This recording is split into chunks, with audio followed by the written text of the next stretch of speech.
കുടുംബത്തോടൊപ്പവും കൂട്ടുകാരോടൊപ്പവും സായാഹ്നങ്ങൾ ചിലവഴിക്കാൻ ഒരിടം. തിരുവനന്തപുരം ജില്ലയിലെ മത്സ്യബന്ധന ഗ്രാമവും വിനോദസഞ്ചാര കേന്ദ്രവുമാണ് പെരുമാന്തുറ. കാഴ്ചയിൽ അതിമനോഹരമായ ഈ സ്ഥലം കടലിന്റെയും കായലിന്റെയും ദൃശ്യഭംഗി ഒരുപോലെ സമ്മാനിക്കുന്നു. ചരിത്രപരമായ ഏറെ സവിശേഷതകളുള്ള ഈ സ്ഥലം ദക്ഷിണേന്ത്യൻ ഭരണാധികാരിയായിരുന്ന ചേരമാൻ പെരുമാളുമായി കൂടി ബന്ധപ്പെട്ടതാണ്. 8-ാം നൂറ്റാണ്ടിൽ ദക്ഷിണേന്ത്യൻ ഭരണം നടത്തിയിരുന്ന ചേരമാൻ പെരുമാളിന്റെ കാലഘട്ടത്തിലാണ് പെരുമാന്തുറയുടെ ആദ്യകാല ചരിത്രം ആരംഭിക്കുന്നത്. പെരുമാന്തുറ എന്ന വാക്കിന്റെ അർത്ഥം പെരുമാളിന്റെ ഭവനം എന്നാണ്. ബീച്ച് റോഡിൽ കഴക്കൂട്ടത്തു നിന്ന് ഏകദേശം 20 മിനിറ്റ് ഡ്രൈവ് ചെയ്താൽ സ്ഥിതി ചെയ്യുന്ന ഈ സ്ഥലം തിരുവനന്തപുരത്ത് സന്ദർശിക്കേണ്ടതുമായ മികച്ച സ്ഥലങ്ങളിൽ ഒന്നാണ്. സുവർണ മണൽ കടൽ തീരങ്ങൾ, മുതലപ്പൊഴി, കായൽ, തെങ്ങിൻ തോപ്പുകൾ, പാമ്പ് വെള്ളങ്ങൾ, കെട്ടുവെള്ളങ്ങൾ എന്നിവയാണ് പ്രധാന ആകർഷണങ്ങൾ ഇവിടുത്തെ. തിരുവനന്തപുരത്തിന്റെ തിരക്കേറിയ ബീച്ചുകൾക്കൊപ്പം നിൽക്കുമ്പോൾ പെരുമാന്തുറ ബീച്ച് ശാന്തതയും ഏകാന്തതയും നിറഞ്ഞ മറ്റൊരു അനുഭവമാണ്.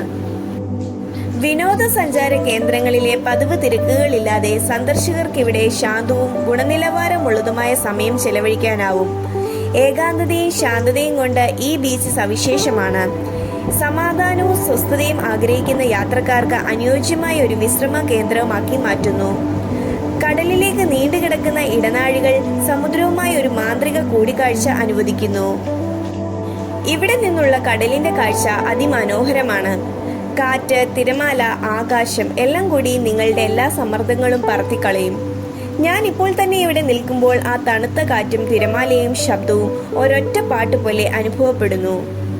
നീണ്ടുപോകുന്ന കൽനിർമ്മിത വഴിയും ഇരുപുറത്ത് കോൺക്രീറ്റ് ടെട്രാപോഡുകളും എല്ലാം ചേർന്ന് മനസ്സിലേക്ക് സമാധാനം പകരുന്ന ഒരു സ്ഥലം. പെരുമാന്തുറയിലെ പ്രധാന ആകർഷണങ്ങളിൽ ഒന്നാണ് മുതലപ്പൊഴി. വാമനപുരം നദി അറബിക്കടലിൽ ചേർന്ന് ലയിക്കുന്നത് ഇവിടെയാണ്. ഈ സംഗമ സ്ഥലം അതിസുന്ദരമായ കാഴ്ചകളിലൂടെ പ്രകൃതി സ്നേഹികളെ ആകർഷിക്കുന്നു. നദിയും കടലും ഒന്നായി ചേരുന്ന കാഴ്ച അതീവ മനോഹരമാണ്. സന്ദർശകർക്ക് അതിരറ്റ അനുഭവമായി മാറുന്നു ഇവിടെ. വിശ്രമകരമായ നടത്തത്തിനും ഫോട്ടോഗ്രാഫിക്കും അനുയോജ്യമായ ഒരു സ്ഥലം കൂടിയാണ് ഈ ബീച്ച്. ഒരു കഫറ്റേരിയയും ഈ ബീച്ചിനോട് ചേർന്ന് പ്രവർത്തിക്കുന്നുണ്ട്. ബീച്ച് റോഡ് വഴി പോകുന്നവർക്ക് ഇവിടെ നിർത്തി യാത്രയ്ക്കിടെ സൂര്യാസ്തമയം ആസ്വദിക്കാം.